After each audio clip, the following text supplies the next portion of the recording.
Welcome back to Final Fantasy XIV, where we are in Ishgard to continue our Astrologian quest from level 56 quest, right? Yeah, onward to level 60.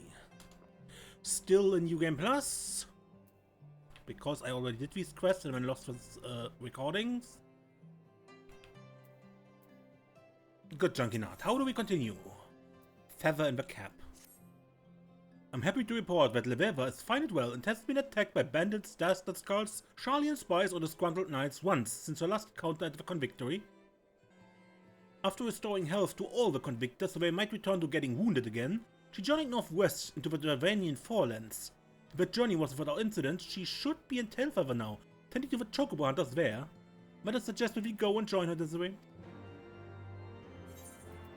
You may.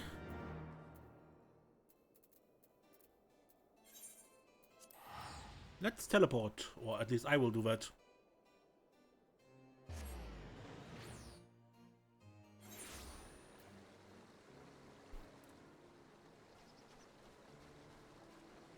Lady Leveva.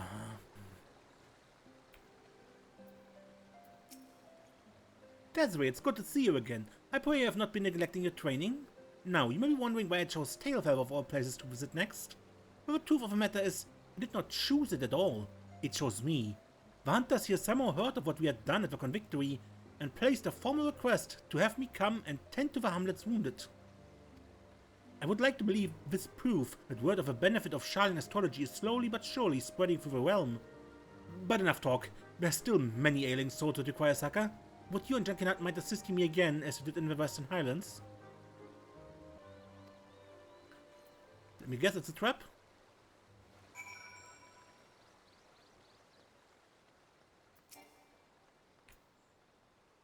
Two score summers trapping chocobos, not a single beak in the eye or talon in the ass. And here I am on my deathbed on account of tripping over a calm tree root. An honest dealer here in Tailfeather. Now I have seen everything.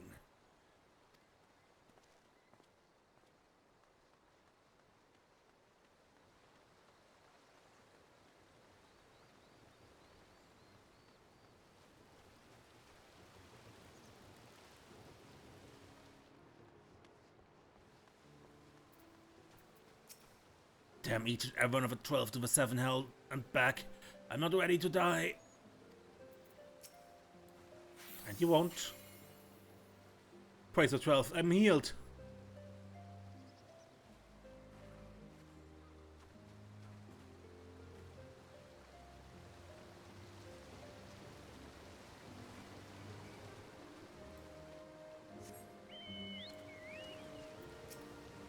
Other than singeing the ass on a jeweled corsair coin cut purse or soothing the scrapped knee of a tripped maiden, it's rare that I have the opportunity to use many of my spells while behind the rampart of Ishgard proper.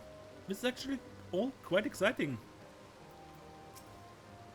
Though many of these men's wounds are deep, a spectre benefic should provide sufficient healing.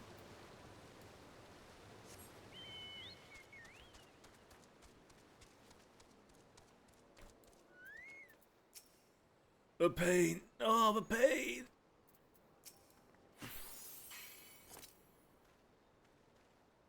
I don't know who you are, but you're good in my book.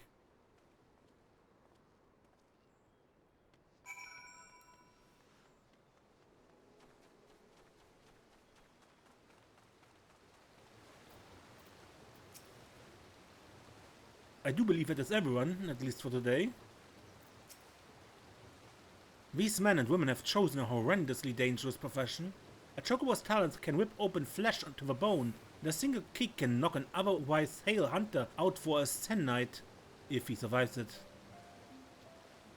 Many of them seem surprised, grateful of course, but surprised that we are here helping them. Does the hamlet not have its own healers? Do the Temple Knight not dispatch our hospitalities this far from Ishgard? The Holy See only cares for the war with the dragons. It cannot be bothered with a handful of hunters, despite the fact these hunters are its citizens. I was told on my arrival that they managed with makeshift poultices created using herbs gathered from around the hamlet. Where the wounds are more severe, they turned to the sole barber who, well, is also the local butcher. I'm sorry, my frustration with the situation coupled with the day's efforts have me slightly drained. Might I be allowed a few moments of respite? Crimberrain, Desiree, would you be so kind as to accompany the lady on her stroll? It has been far too long since the Charlene assassin showed her face, and the reading I conducted earlier this morning showed a day rife with conflict and confusion.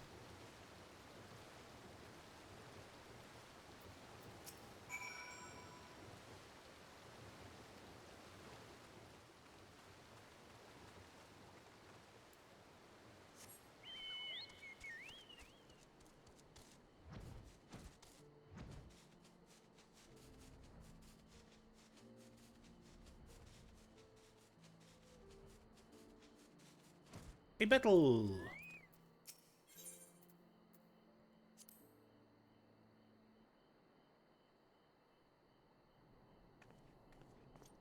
I'm glad you came, Desiree. There's something important I must tell you. Since Shankinat gave me my father's journal, I've spent my nights poring over his writings, trying to piece together what I could about his life. It appears he was hardworking and just. He trusted all and truly wanted to help people in need. He believed that knowledge should not be hoarded like food, but shared amongst the intellectually starved. He also knew that there were those who would see him stopped, persons who used their influence to trick and frighten the forum into believing that knowledge should be kept at one's breast, persons who saw my father as a threat.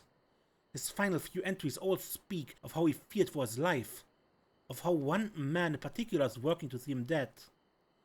And that man's name is not important, for in the end it turned out your father was killed by the very people he was foolish enough to trust. People who, in their slaying of a good man, proved that they were unworthy of the knowledge he so freely offered them. And now, you are here, making the same mistake as he. Continue his foolishness and you too will suffer his fate.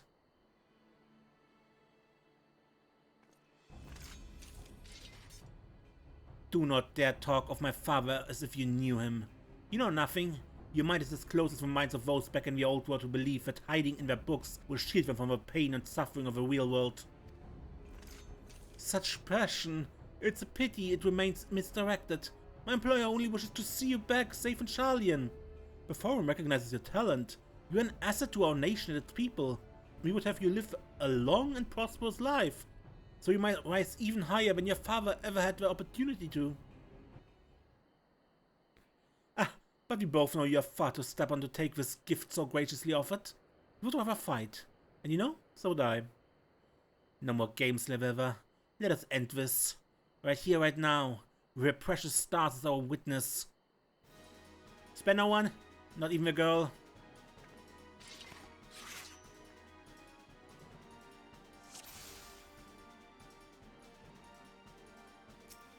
Fate has guided us here, Desiree. Now let us guide our fates to victory.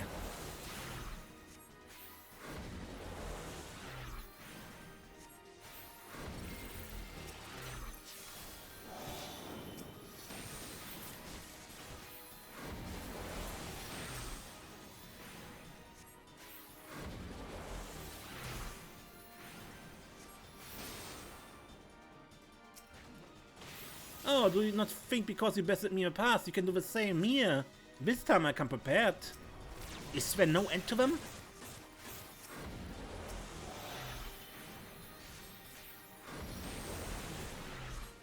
Look at what we could do with an extra blade.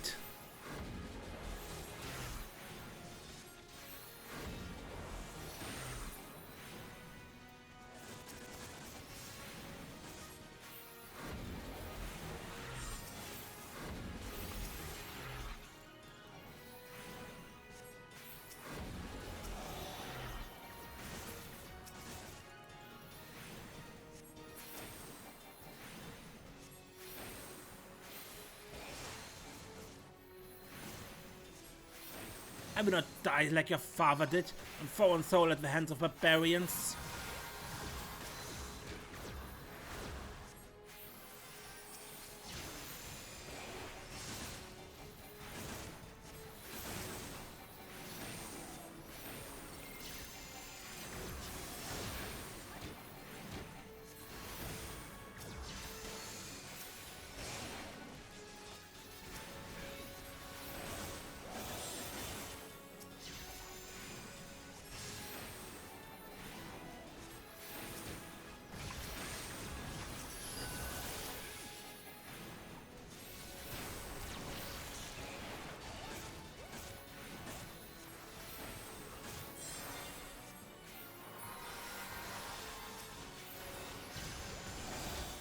the irony.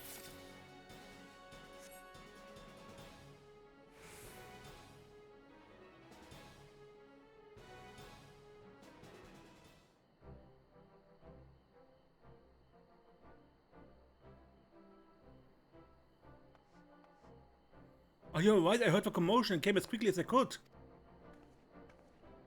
Not as quickly as these four. You remember the hunter so gravely wounded not less than a bell ago? If memory serves me, I could barely lift a finger, let alone rush headlong into a heated battle and help turn the tide. Ah, don't be too hard on the silk shirt.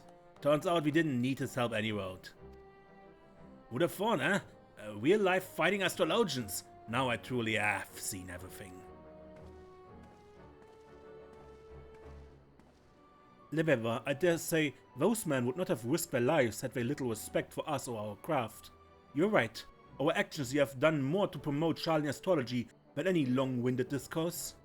Why, I expect this very night the tale of your daring deeds will be told 100 times over in mead halls across the Forelands. Which means it will not be long before the forum has heard this as well. We Charlians may have officially abandoned this realm, but our ears remain. If the one who hired Tali is who I think it is, then I expect not less than a formal edict of extradition to be issued. An edict of extradition? But Charlian has no power to force Ishgard to deliver you into their hands? Furthermore, what exactly is it you have done wrong, but allowed others to partake in your great nation's bottomless well of knowledge, as I did more than 50 summers ago when I studied in your halls? Things changed after you left Junkinat. Many even believe it was my father's death that tipped the scales in favor of closing Charlian stores and locking away all our knowledge. If the forum deems it so, I could be arrested and imprisoned for the theft of national resources. And I see no reason why your Holy See, who has already shown its disdain for our efforts, would stand in its way. So what do we do? Your grandfather, your father, we have given up so much to see you here. We cannot just concede defeat, now that we have finally begun to make headway. I never said we would, Jan. I have no intention of giving up or giving in. Doing so would be to deny the sacrifices made by my father and grandfather. The stars have shown me the path I must take. There is no other, and it begins back in Tailfeather, healing those who aided us. I will see the two of you in Ishgard once I've settled matters here. Quiver when the Seer arrive unharmed. See you.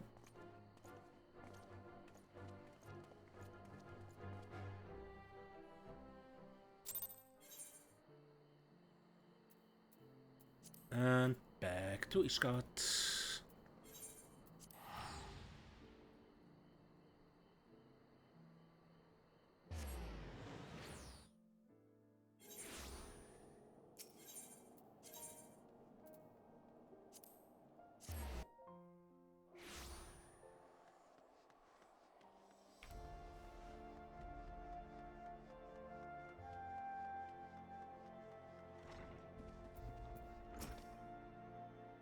Lady Liver still has not returned from Tailfeather. Oh, but do not worry, I have had word that she simply intends to stay a few turns of the sun longer. What we should be worrying about, however, is a forum and the pending decision on our companion's extradition. If an official edict is drafted, I fear we may find ourselves at the mercy of a vault. And if that were to happen, there will be little we can do to keep Lebeva here, short on starting a war. If only we had more time. When I was studying in Charlian, I heard whispers of an ancient astromantic spell which could stop time and the very movements of the heavens. All my professors denied it existed, of course. Time stop.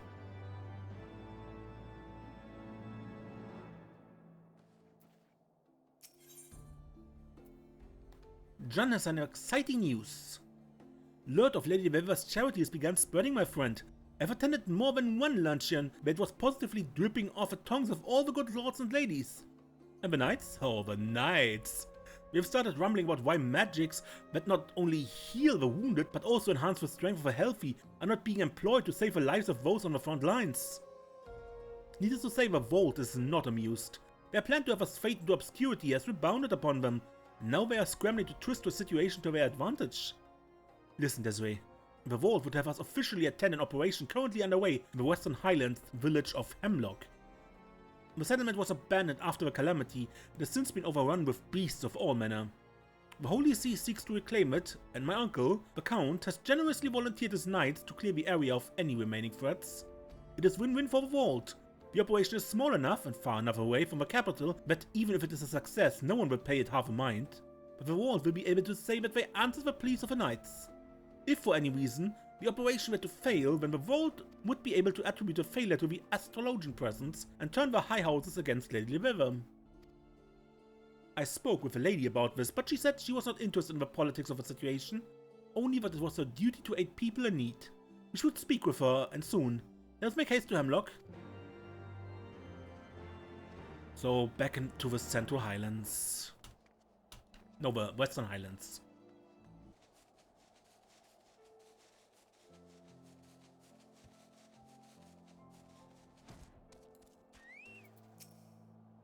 They are wounded everywhere, Desiree. We must help them. So this is battle. I never knew. The blood. What I lack in healing talent, I shall make up for with my blade. We severely underestimated the strength of our enemies. Now men and women find themselves overwhelmed. The tight wedges we had at today's onset have all degraded into small knots of fighting, and the number of wounded is growing faster than our chaplain can heal them. Thank the fury you arrived when you did.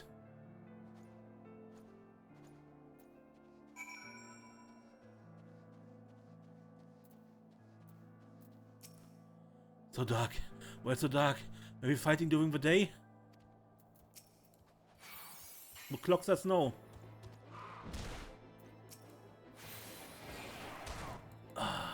Stupid dragon.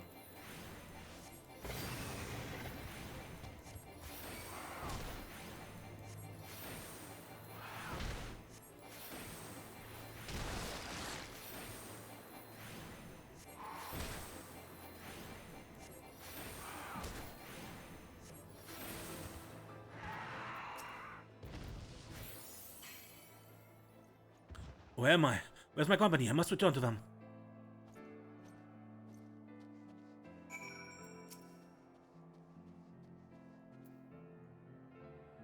Help.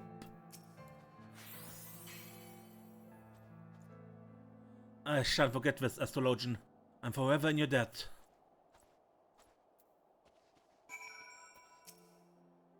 I once heard that at the end, your life flashes before your eyes. Why is it then that I can only recall the bodies of that wench at the forgotten night? You have my thanks, but there must still be many who require succor. I heard a woman scream beyond this very border not a moment before you arrived. Overwhelmed companions.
What have we here?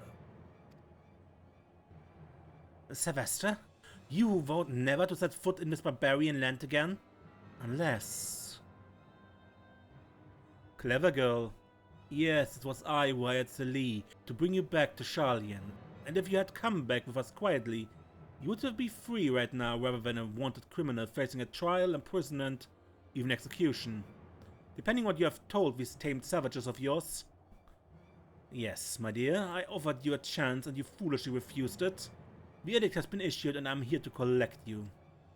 Though I must place some of the blame for that on our friend Celie. Had she not insisted on playing games, perhaps she would have displayed reason back in the Black Shroud. Instead, she merely added fuel to the fire already hot in your inherent stubbornness. And now I'm forced to make the journey to this filthy realm to clear up your mess. And I suppose let's start with these companions of yours. Desiree, take Junkinat and leave right now. Neither of you are ready for matches of variety he wields. But what of you, my lady?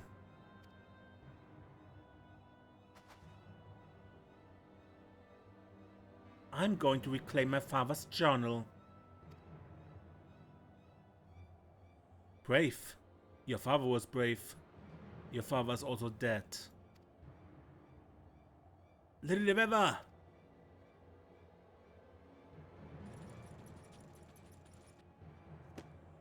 Ah, I now understand Celise's frustration.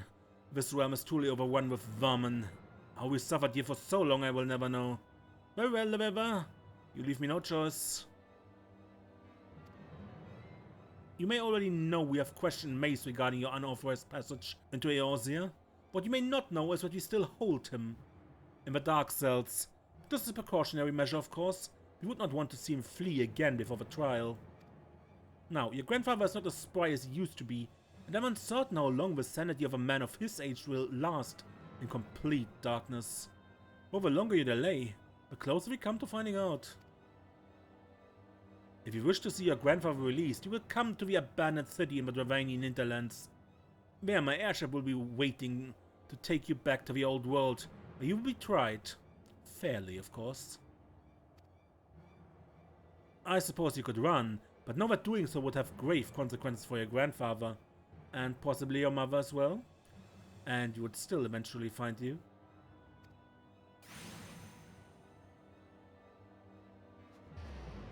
Wait, my father's diary!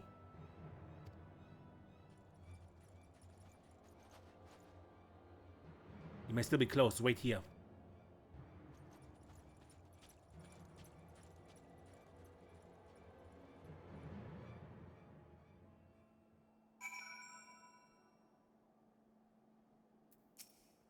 Sylvester, I knew it! Lady Leveva, who was that? I have the strangest feeling I should know him from somewhere. Sylvester, leader of a bibliotheques, a powerful group of conservative fundamentalists who seek to control the whole of Sharlayan knowledge. They believe that our people should not become involved in history, only be witness to it. Then analyze it until all the lives lived and lost are but numbers on a page. You may remember Sylvester Junkinat, because he is the self-same man who has pushed for old Charlie into Batnet stores and has used my father's death as his rallying cry. Now I'm certain he had my father killed. Near the end of my father's diary, he mentioned being contacted by a young Sylvester, who happened to be an older classmate of his when they were both at the studium. Sylvester, looking to make a name for himself as a politician, warned my father against continuing to disseminate knowledge of Sharlayan astrology in Eorzea. A warning my father, of course, did not heed. Soon after, several attempts were made upon my father's life. When he subsequently looked into the matter, he discovered that there was a price on his head, and that Sylvester had put it there. I discovered a contract signed by the wretch folded in my father's journal. He had planned on revealing it to the forum on his return, but he never had a chance. Junkinat, my father gave you the journal before he died, but you never once opened it? I did not think it was mine to read, but what you say, if it's true, we must get that diary back. Come, it seems the fighting has died down. Let's report to the captain of the knights, then return to Ishgard so that we may plan our next move.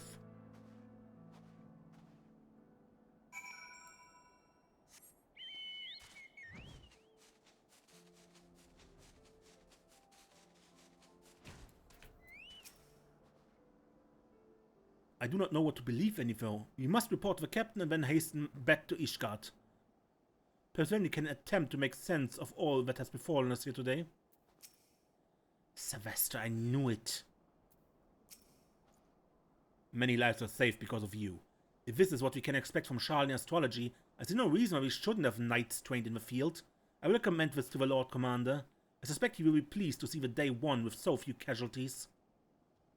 If you require our services again, we need only ask. Come, Desiree, let us hasten back to Ishgard.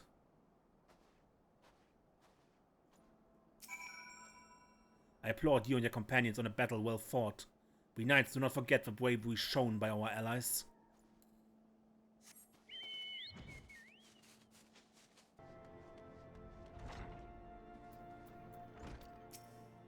Sylvester, I knew it.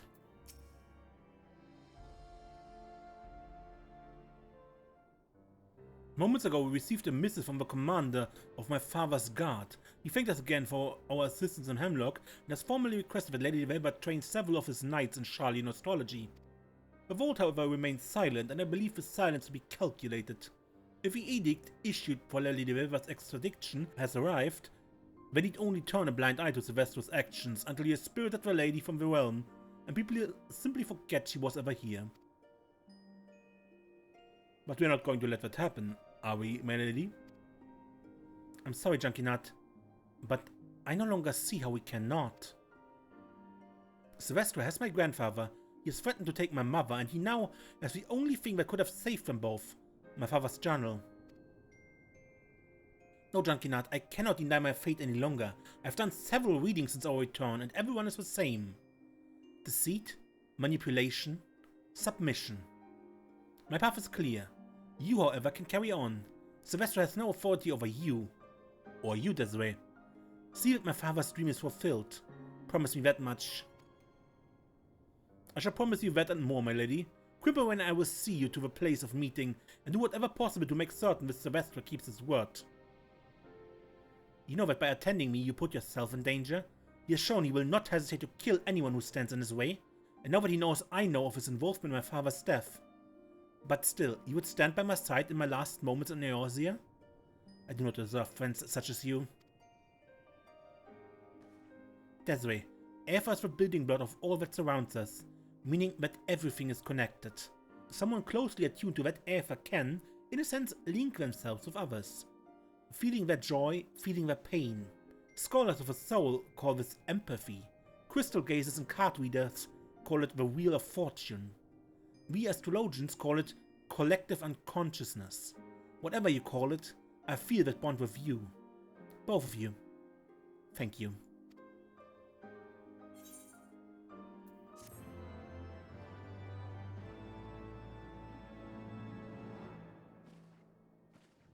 Divinations of astrologians transcend blah blah blah. There is no other path for me to take. If I do not give myself up, I will be putting the only family I have left in danger, and I cannot bear such a burden. You may accompany me if you wish, but know that by doing so, you put yourself in grave danger for no reason other than your pride. The Hands of Fate. I'm quite aware that the mere notion of accompanying Velva to the answering quarter is bordering on absurd, and I cannot in good faith abandon our good friend in her time of need. Not after all we've been through. I'm joyed to see if you've come to the same conclusion as well. You two are foolish, but would not trade friends such as you for all the gold in the Autumn Vale. But there is no gold in the... my lady, might I ask you to entertain a second option? You said that your father's diary contained a document which implicated Sylvester's Rufin's murder. What if, and I fully understand the enormity of this if, what if Sylvester still has yet to lay eyes on that document? Suppose he only took the diary to provoke you. If you could somehow retrieve it before you boarded his airship? Then we would have a bargaining chip of our own, but this man is the leader of the bibliotheques. Their sole purpose in life is the hoarding of knowledge. Of course he read the diary. Knowing Sylvester, the document would have been set to flame the moment he discovered it. Unless we told him that there was another document, one that I removed from the diary to have examined. One that was not in the diary when we stole it. Of course, there is no such page, but it would be easy enough to draft something up from memory from what I saw. Something that would appear official from a distance. It just might work, though there's always a chance he may simply attempt to take the document by force. If that to happen, we would be fortunate to escape with our lives. Sylvester is a formidable astrologian. Some say even possesses the power to stop time. But I thought was the only... No, we mustn't think of that. There's still time left before the scheduled meeting in the answering quarter. Lady Velva's plan is all we have. If we're to save both her and her family, we must act, and trust that the stars will guide us to victory.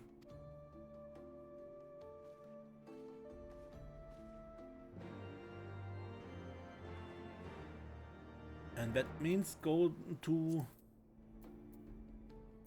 Heidelshire and the answering quarter in the Dravani Netherlands.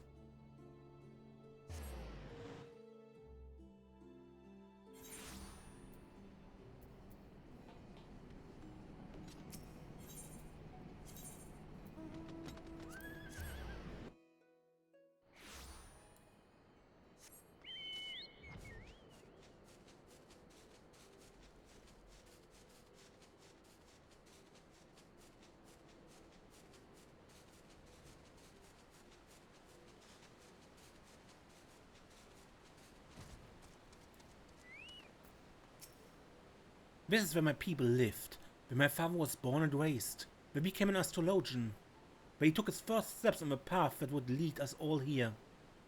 He was not a Sharlian, not even a Huron.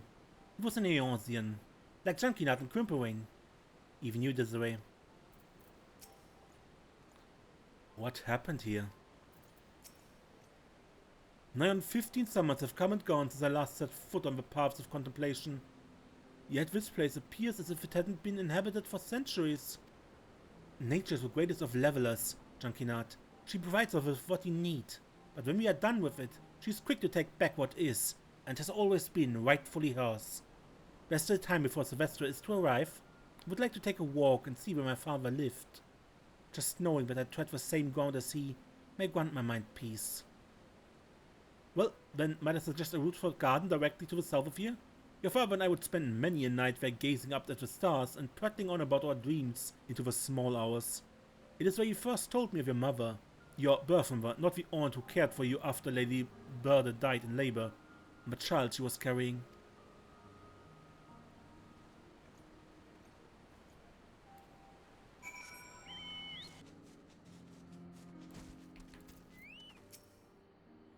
Not all of the conversations Ruth and I here were pleasant. He was a fiery spirit who, once an idea had filled his head, would make it his whole life regardless of how outlandish it was. Reintroducing Sharlayan astrology to Eorzea was one such idea. I was against it at first, knowing firsthand how traditionalist the people of my city-state were. But my father overwhelmed me with his passion. It was not long before I too found myself a disciple of his vision.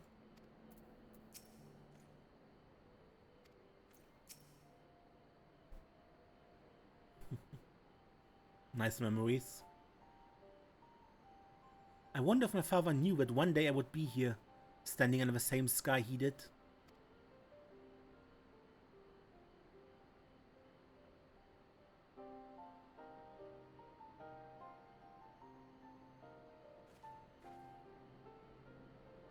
Did he know that he would have a daughter who was as stubborn as he is? A daughter who put her life and lives of those he loved in danger because of an unfulfilled dream?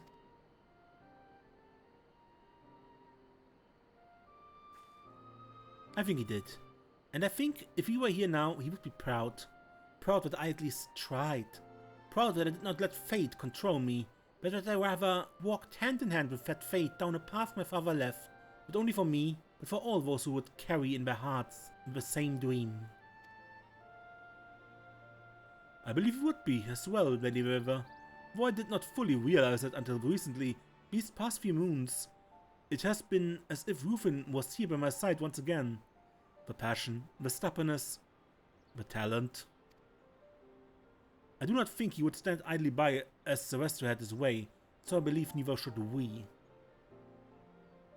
Thank you, Jan. I know I've been hard on you, but it's only because you were an incompetent astrologian with an aversion to training, not because you were anything but a good man and a good friend. Now, let us see what the stars have in mind for us today.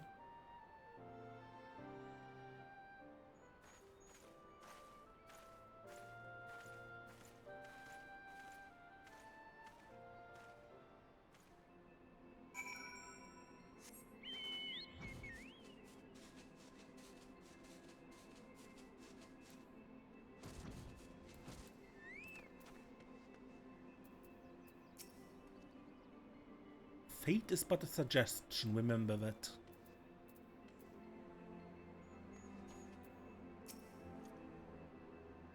You may keep your readings to yourself. No offense, my lady, but the only thing that shall be guiding me tonight is my obligation to Lady de River. That and my blade.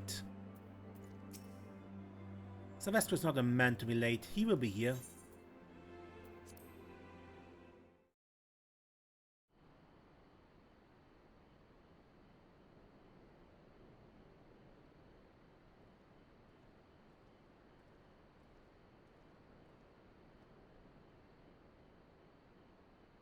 Ah, ever so predictable, ever. I'm sorry to inform you, there's been a change of plans. There will be no return to your homeland. No tear-filled reunion with your grandfather. No trial. Only a sentence. And that sentence shall be carried out here by mine hand. You see, after reading your father's diary, it became clear that you and your wretched friends know too much. You would not believe how long I've been searching for that document. The last one that connected me to your father's unfortunate accident. I tracked down and all the others destroyed, but this one has eluded me for almost 2 decades.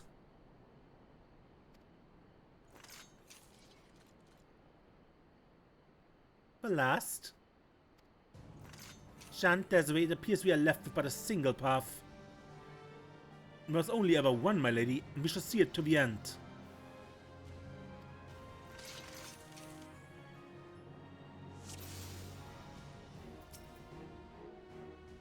Thanks, I know, however, by ignoring my direction to come alone, you have saved me the effort of tracking down and slaying each one of you individually.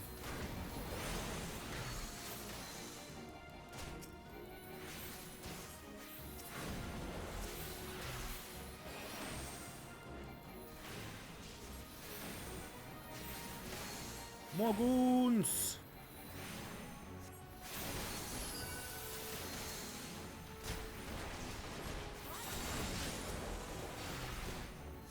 Barbarians are one thing, it's brave. I shall give you that. Bravery, however, is the blunt blade of the foolish and the weak.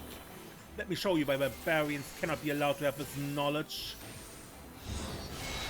Sylvester plots something ill. Do not let down your guard. Osakana. They're not right. I sense forbidden magics. Hurry and destroy them. The power they draw from the constellation is too much.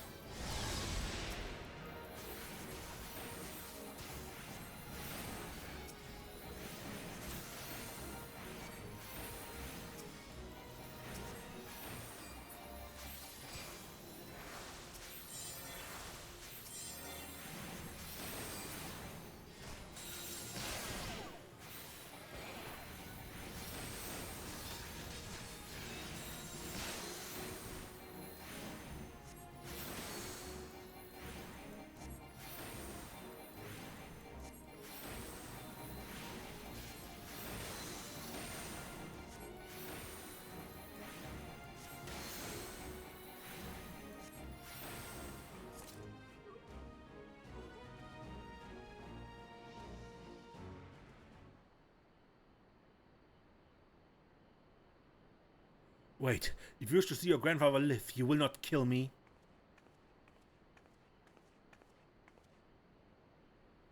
That was never our intention, Sylvester, no.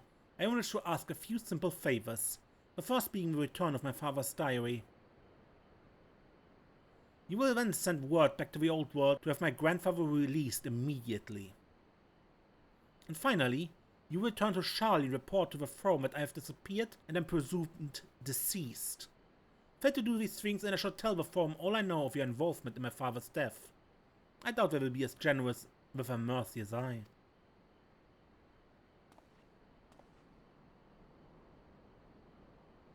And what? You shall remain here and continue to spread our knowledge across this worm-eaten realm like it was sweet cream butter? You know not what to do. The barbarians of this realm have shown that they can only use knowledge to destroy each other. They corrupt it, they lessen it, and then they forget it. They never once have shown they are worthy of the knowledge they so defile. And yet you would still give it to them? Very well, I shall do as you ask.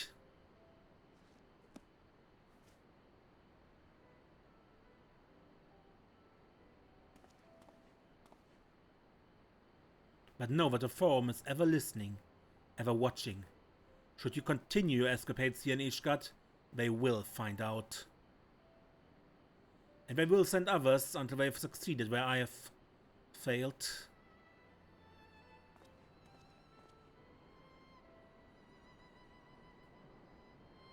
And you'd best make certain they do not. You are a powerful man who also happens to be a master of lies and deceit. I pray the task should not prove too difficult. And if it does, then I can always show them what manner of a man you truly are.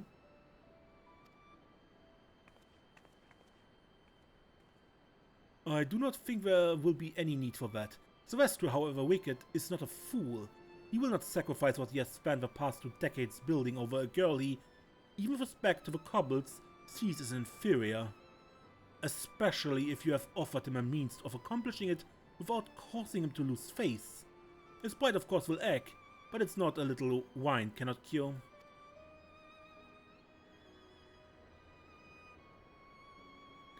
You're right, Junkie Nut.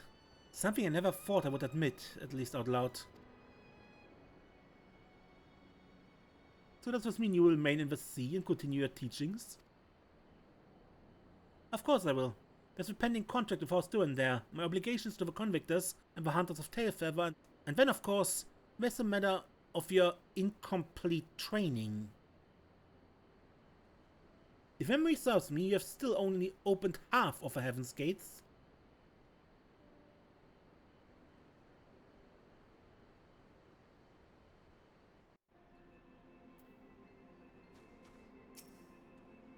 Truth be told, I have no idea how we survive a battle.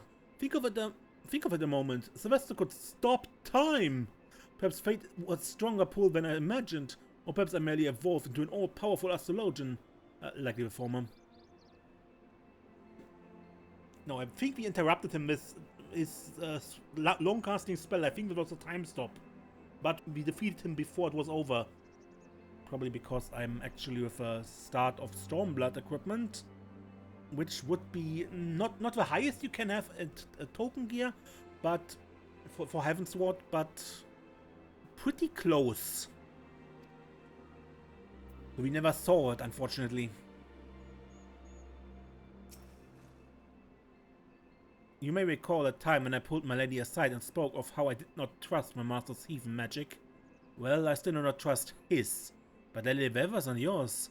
A man of my age should not have lasted half a bell in that last battle. Hells, I still cannot believe he fended off those pirates in Limsa Lominsa. I could not have survived this long without you, Lady Desiree. Should he ever have need of my sword, need only ask. Well, things did not go completely as planned, but we arrived at the fate intended for us nonetheless.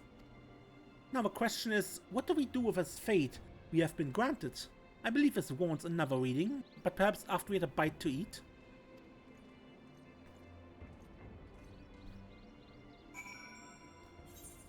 And back to Ishgard. And I wanted to invite you to Idleshire.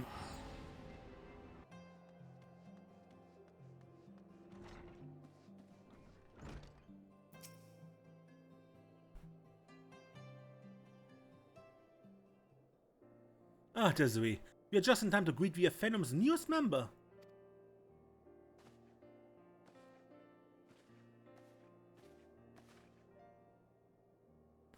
May I present you with Lord Ruffin? Why the surprise? Ah, but I believe I know the answer. Your sons are doubtless reeling from having witnessed poor Lady Leveva's tragic end in the hinterlands. Wink. Contrary to popular opinion, I was not murdered at all, but merely on a long and winding journey that has finally brought me back to Ishgard, so that I might teach the secrets of Charlan astrology once again. I mean to show the people that fate is a path that need not be walked in darkness, if the stars can be used to light the way.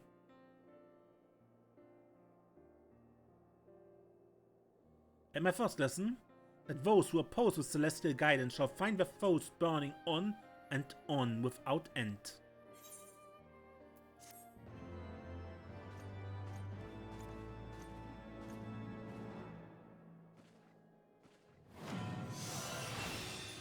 Celestial opposition learned. This concludes the Astrologian quest for Heavensward. Continue in Stormblood.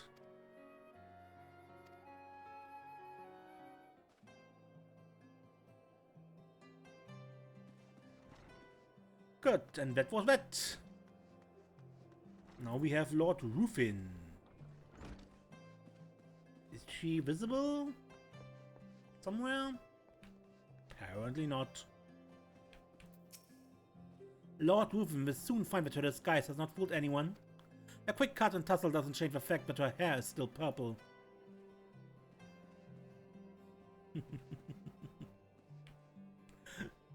Yep, okay, but that shall be it for this episode. Until next time, when we play more Final Fantasy XIV, I'm Ace and don't get lost.